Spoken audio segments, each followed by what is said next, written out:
Desatado, he visto las imágenes así impresionantes. Parecía esa película Un Día de Furia. Claro, porque uno se pregunta hasta dónde va a resistir la gente por la falta de atención, por la falta de respeto, además, ¿no? Bueno, claro, en este ese caso, es en lo general, en lo específico, en lo específico hay una cosa ahí extraña, pero razón, ¿eh? Porque se fue, vino, ya le había pasado el turno y por supuesto se desató en ira. En términos generales, ciertamente hay una brecha extraordinariamente grande entre lo que oferta el Ministerio de Salud y lo que la gente realmente quiere. Eso está clarísimo, ¿no? Pero ahí no había esa justificación. Estamos con Jorge Nieto. Bienvenido. Estaba pensando cómo presentarte, Jorge Nieto. Perdón por llegar tarde. Pero estaba pensando, sí, porque lo que queremos hacer acá en Exitosa en algún momento, y tal vez esta sea una buena oportunidad, es iniciar un proceso para presentar a todos aquellos quienes pretenden gobernar el Perú. Y todo indica que Jorge Nieto es uno de ellos. Bueno, no he dicho que no descarto la posibilidad, pero en realidad estoy trabajando activamente por ella. Esa es la Estás trabajando para eso, para ser candidato a la presidencia. No solo para eso, no quiero ser solo candidato. Estoy trabajando para construir una oferta de gobierno, porque me parece que el problema que tenemos no es solamente tener buenos candidatos, sino tener gobiernos. Porque justamente lo hemos hablado mucho con Manuel Acaya, lo que ocurra, lo que fuera, como dicen los gringos, ¿no? Si las elecciones son el próximo año o el 2021, la pregunta es la misma. ¿Por quién diablos vamos a votar para reemplazar esta clase política que nos ha salido tan chueca? Bueno, ese es el drama, ese es el problema y esa es la dificultad que hoy día tenemos. Estamos desde que el presidente hizo esta propuesta el 28 de julio, de adentro de elecciones, en un pantano, porque realmente nadie tiene fuerza para dar un paso adelante. Hay una posición en el ajedrez, no recuerdo su nombre exacto, pero es una posición en la cual cualquiera de los dos jugadores que mueva una pieza, pierde. Y estamos en este momento en una situación parecida, porque la pelota está en la cancha del Congreso, pero el presidente al mismo tiempo, por ejemplo ayer, ha generado un viento fuerte que ha sido recepcionado por el presidente del Congreso para abrir un espacio de conversación. Ahora, yo quisiera, antes de seguir con este tema específico de lo que está pasando con el tema del diálogo, sí, cambiar la pregunta. Yo no sé si el Perú tendría que plantearse por quién va a votar. Yo creo que es hora de plantearnos por qué vamos a votar. Mira, votamos por Muñoz, ¿no? En Lima. Y resulta que siempre nos olvidamos las ofertas. Muñoz nunca planteó pico y placa, por ejemplo. Se debe ocurrir en el camino. El tema de la reforma que quiere hacer con el transporte y con el asunto de los transportistas de carga mayor que genera este rechazo, esta reacción, probablemente válida, probablemente inválida. Pero ¿de dónde sacaste? O sea, basta de estar eligiendo gente que no sabemos qué propone, qué quiere, y que mañana más tarde las cosas que se le ocurren lo sacan debajo de la manga o del sombrero, sorprendiéndonos y no sabiendo hacia dónde va. Sería bueno plantearnos hoy la pregunta, ¿por qué? ¿Cuál es la oferta? Y cosa que después quien encarne mejor eso, a ese le encumbramos presidente y a ese le pedimos cuenta de los compromisos que se ha asumido, ¿no? Yo estoy totalmente de acuerdo con eso. Por eso he dicho, no se trata de construir una candidatura, se trata de construir una oferta de gobierno. Es decir, queremos hacer esto, las líneas generales son estas y tenemos tales y cuales propuestas para los problemas principales del país. En general, creo que lo que requerimos es cambio. Hemos tenido éxito en una manera de hacer las cosas durante 20 años. Pero ese éxito está enfermo de éxito. Ya llegó a su límite. Por ejemplo, seguramente el señor del hospital no tiene razón. Pero lo que es verdad, como lo dijiste tú hace un rato, es que la oferta de salud que tenemos para tener a nuestra población es absolutamente ineficiente. No está correspondiendo a las necesidades de salud de la población. Hemos hablado de salud. Medicamentos. Sabemos que pagamos los medicamentos más caros de la región. Lo sabemos. Cuando digo más caros es la diferencia de 30 a 1. Bueno, eso hay que resolverlo. ¿Y eso qué supone? Supone modificaciones legislativas. No para contravenir el mercado, para apoyar el mercado. ¿Por qué? ¿Qué ocurre? Tenemos una legislación que dice, primero compre dentro y adentro todo está monopolizado. Y como está monopolizado te pone lo que cuesta 1, cuesta 30. Claro, entonces te obligan a eso. Pero mira, y lo que tú tienes que decir es, yo quiero ir al mercado. Yo quiero ir al mercado. Lo mismo pasa con la inversión pública y privada. ¿Qué es lo que está pasando en los hechos? Lo vemos todos los días, Club de la Construcción, Odebrecht, otras empresas, que en realidad no hay competencia, porque lo que ocurre es que la empresa corrupta captura a la autoridad, consigue el contrato y luego cobra lo que le da la gana. Bueno, eso tiene que ser modificado. Eso no puede seguir. Estamos muy prendidos del escándalo. el otro, aquel, ya dijeron que el periodista, que aquel político, que el otro también recibió, pero no estamos haciendo los cambios que se necesitan a nivel jurídico y constitucional para evitar que eso vuelva a ocurrir. Entonces, se acabará un ratito el escándalo, pero dentro de 2 o 3 años volveremos a las andadas. Claro, eso es lo que decía Andrés Manuel López Obrador, ¿no? Que lo escuché en su discurso inaugural y era increíble, porque él decía, o me ocupo de meter presos a todos estos pinches ladrones, o acabo con las redes que hacen posible que estos ladrones hayan podido robar, ¿no es cierto? Entonces yo prefiero desarticular eso, ya que la justicia se encargue de los ladrones. Yo me encargo de que no se no se pueda robar, ¿no es cierto? Lo cual implica cambios de mecanismo, cambios de procedimiento, cambios de legislación, cambios de reglas de juego. Ley de contratación de las compras del Estado. Ni una sola modificación. El peor escándalo. Ni una sola modificación.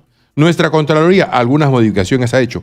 Pero, ¿dónde estaba nuestra Contraloría estos 25 años? Vamos a ir a la pausa, Jorge, y vamos a regresar con la pregunta, porque Manuel dice, y yo creo que es cierto, no se trata, porque ya tuvimos suficiente de caudillos, o sea, ¿no es cierto? Mesías que vienen a salvarnos. Se trata de por qué diablos vamos a votar, qué cosas vamos a hacer, pero también se trata de quién lo va a hacer. Bueno, necesitamos gente que lo haga, ¿no es cierto? Un gente equipo. Que llene, eso. Un equipo de gobierno. Vamos a la pausa, regresamos con Jorge Nieto.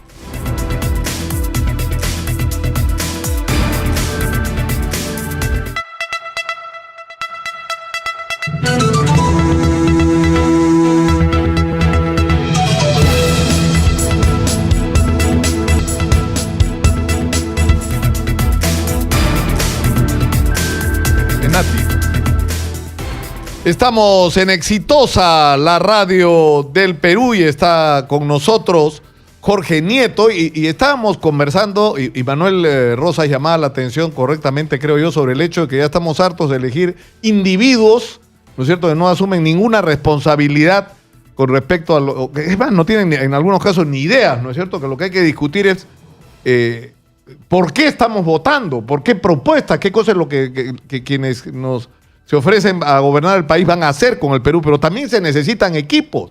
Y ahí hay un fenómeno bien interesante. Yo no soy liberal ni mucho menos, pero a mí la experiencia del Movimiento Libertad me pareció extraordinariamente interesante como fenómeno. ¿Por qué?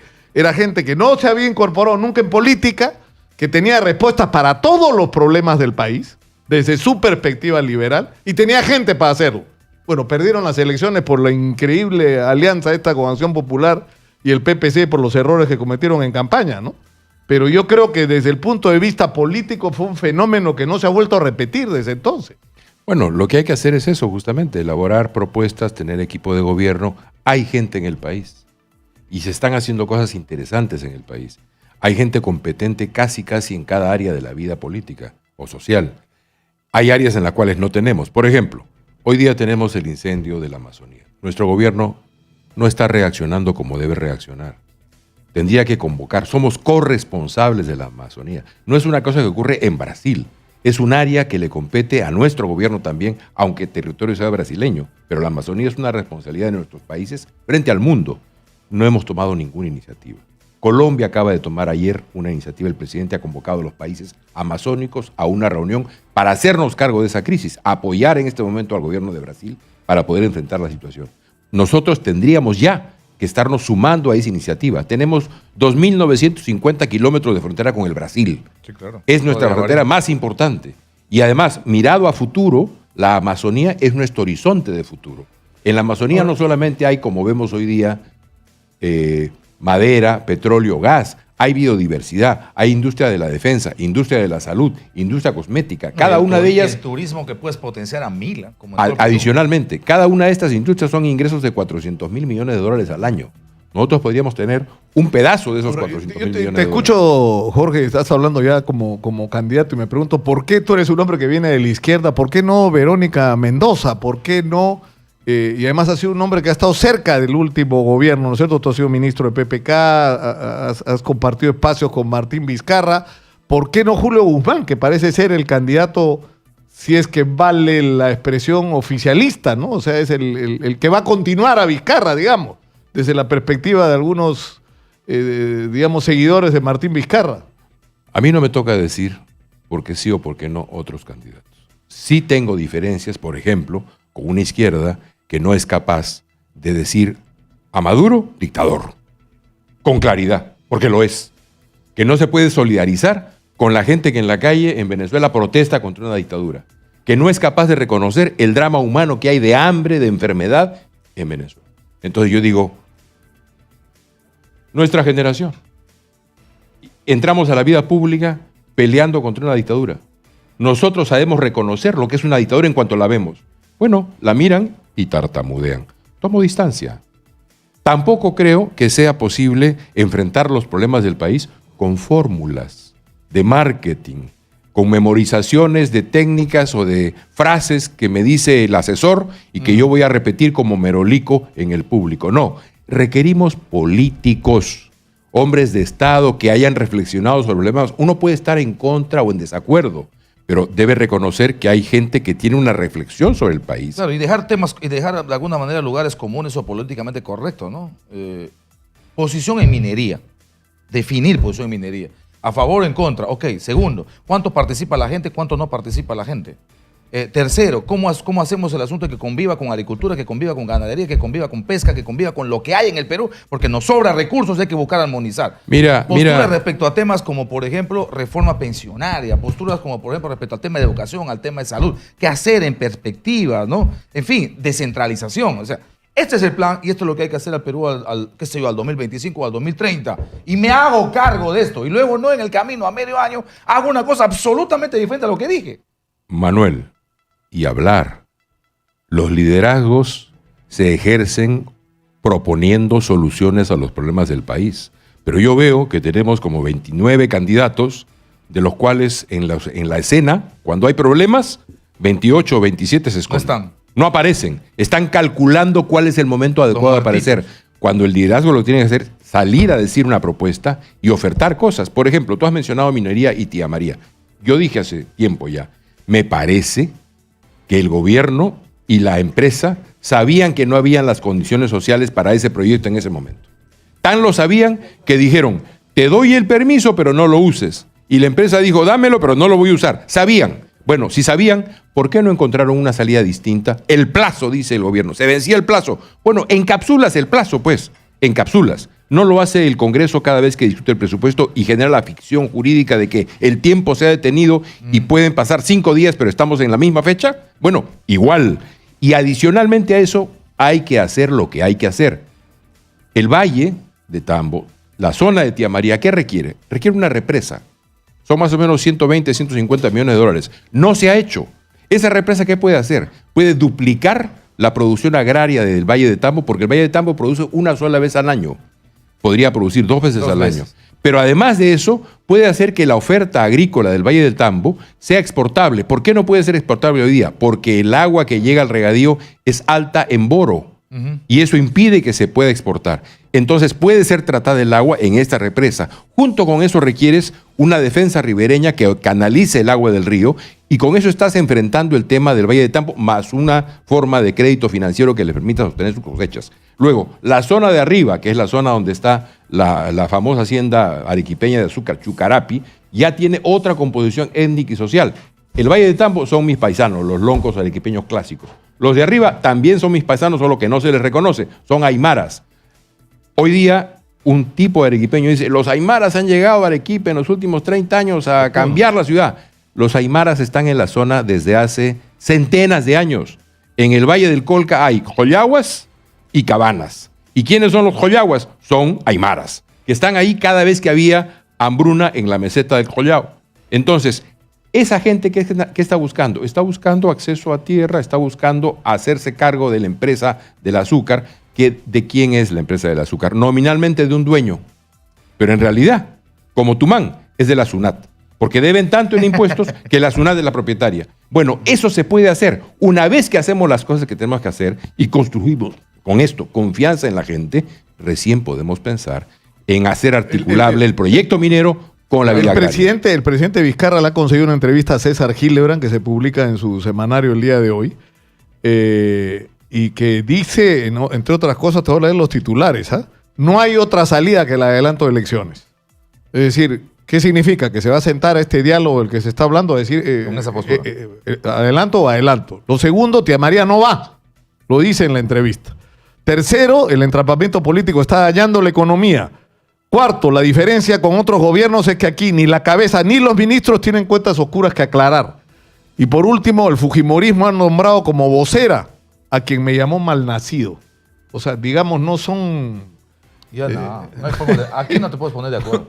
Con eso no te puedes poner de acuerdo. Miren, la propuesta del 28 de julio del presidente, más el comportamiento que ha tenido el Congreso en los últimos 2 años, ¿qué cosa es en realidad? Es la confesión del fracaso de una élite política.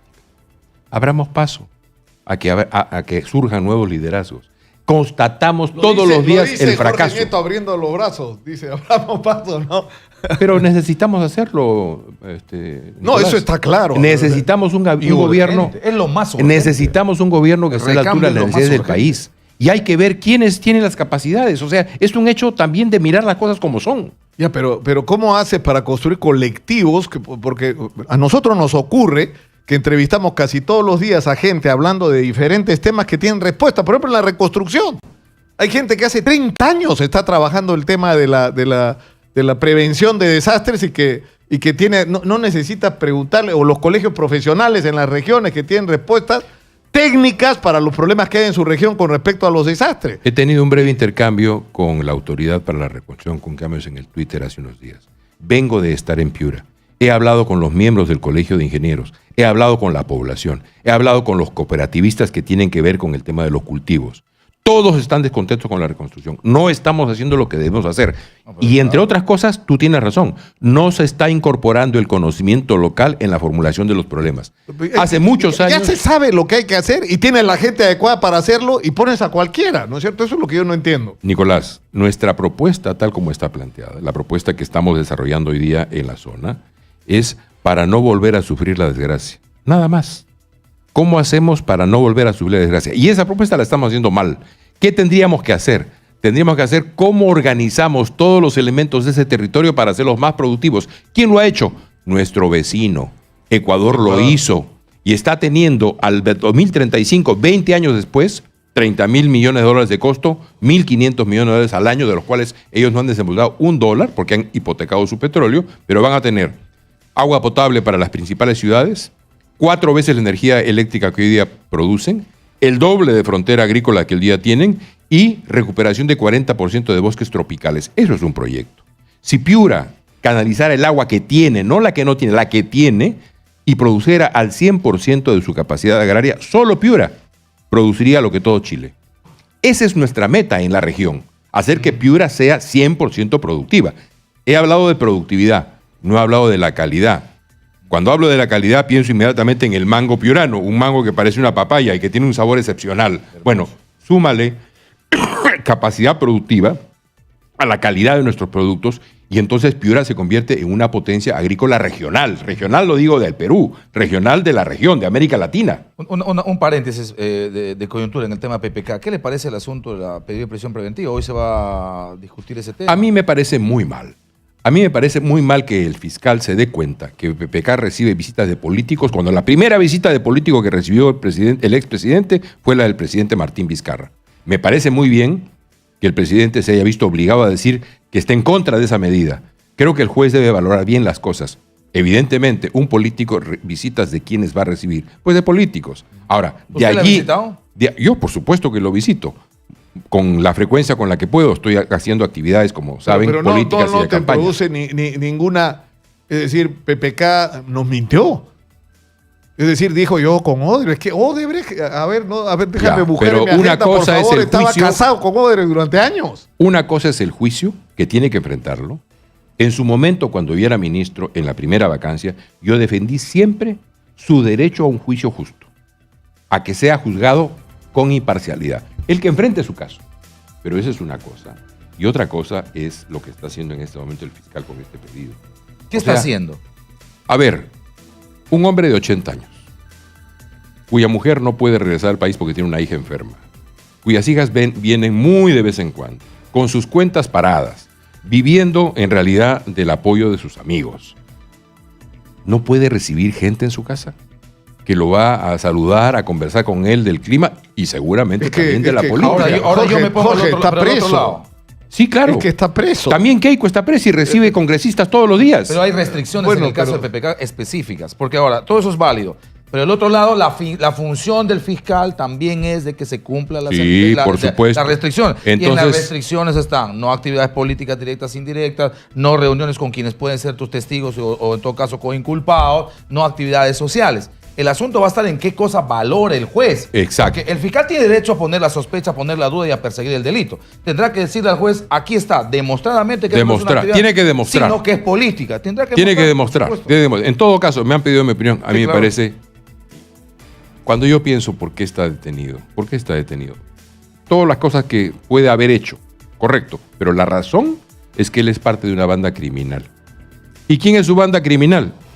La banda del famoso financista internacional Pedro Pablo Kuczynski es su secretaria, una señora decente de la clase media peruana, y su chofer, un pobre hombre que ha perdido su trabajo. No, y Sepúlveda. Esa es su banda criminal. Sepúlveda también. Esa es su banda criminal. No, pero No, pero no lo acusan de Sepúlveda. Ya, Lo pero- acusan de banda criminal No, con pero estas no dos te va- personas. Consejo hasta de un conejo. No defiendas a PPK porque no. No, tenemos que irnos ya. Tenemos que irnos.